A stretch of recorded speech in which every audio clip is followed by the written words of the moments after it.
this is what I want to do for the rest of my life, is I want to be a drummer.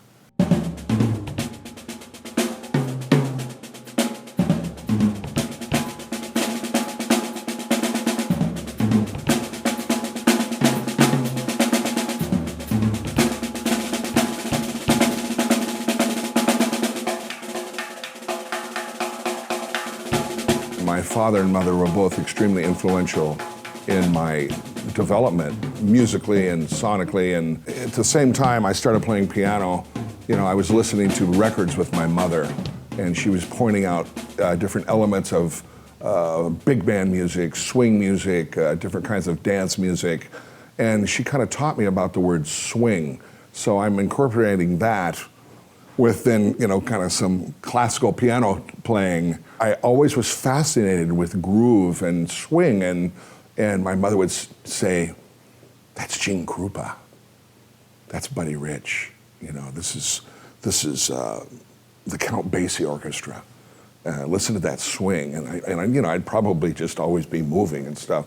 So by the grace of God, between age 7 and 8, I started playing drums. I just took right to it.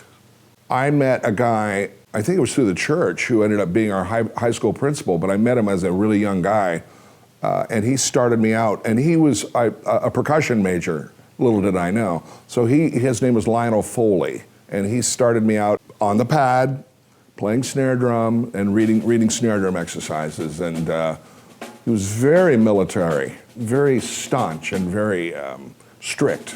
It made me think about time.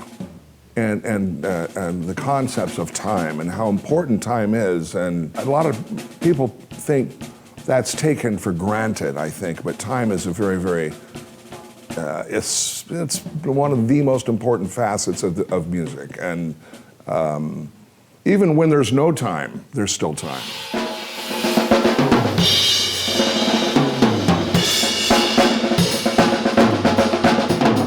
I found a 9-year-old guitar player. And he was really great, and his name was Kevin Clemens. We started just talking and what do you like, what do you like? And it's kind of like how band members would do it today.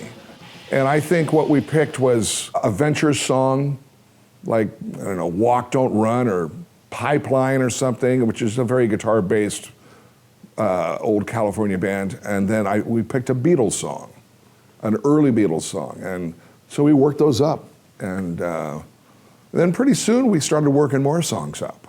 I felt something, and I'm sure that my band member felt something too, and it was like, and you can see why kids get so addicted to music, and it's the best addiction there is, by the way.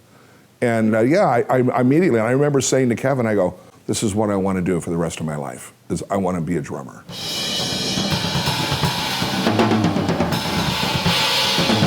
I kept going to music camps, and then I went to Illinois State University a couple of years in a row.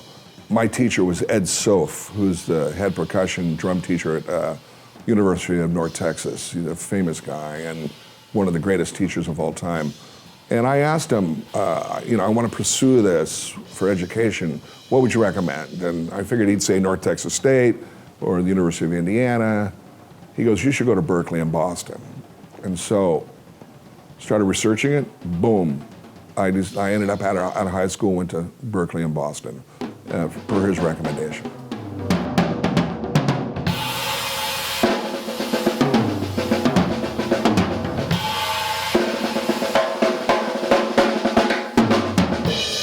And so I started redoing a lot of the Berklee, Music Minus One performance stuff, and kind of became the studio drummer at Berklee. And that was a really good experience because that led me to doing some off-campus recordings with other players and, in little small studios and that sort of thing. So what little recording work there was, it was good for me to, I grasped what I could kind of get out of it and understood it to that point. And that kind of led me into, why was I there? And I believe it had to do with time. You can take 5 of the world's greatest drummers and line them up and have them play the same groove, and each one of these grooves is going to be different. I mean, everyone's going to be different. And certain people are attracted to certain things. So I think it's what's right for the song. And I think maybe timing is important, the right, being there on time, being proficient, getting a sound out of the drums, and playing musical. We talk about setting goals. And that wasn't a goal of mine, to just have so many recordings, which there's recordings in countries that I can't even pronounce. I'm very, very grateful and proud of that. In today's recording business, it's a different world. There's not as many large budgets for recording. There's a ton more bands than there used to be. So, this pie is being eaten, So I was really also thankful for being there at the time when analog transitioned into digital.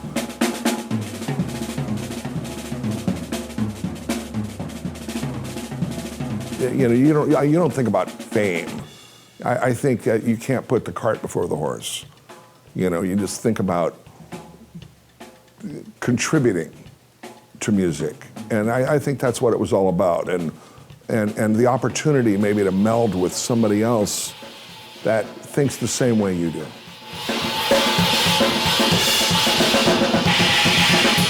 First of all, totally believe in it within your heart. Don't just do it because you see it on television or your neighbor's doing it.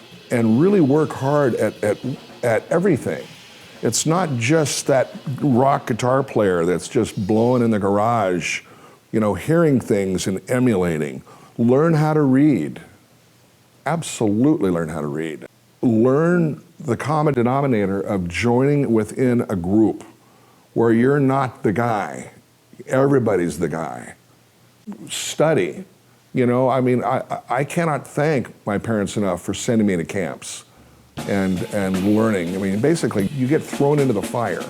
So accept that. Learn, go outside of your way to do this. Don't stress about it.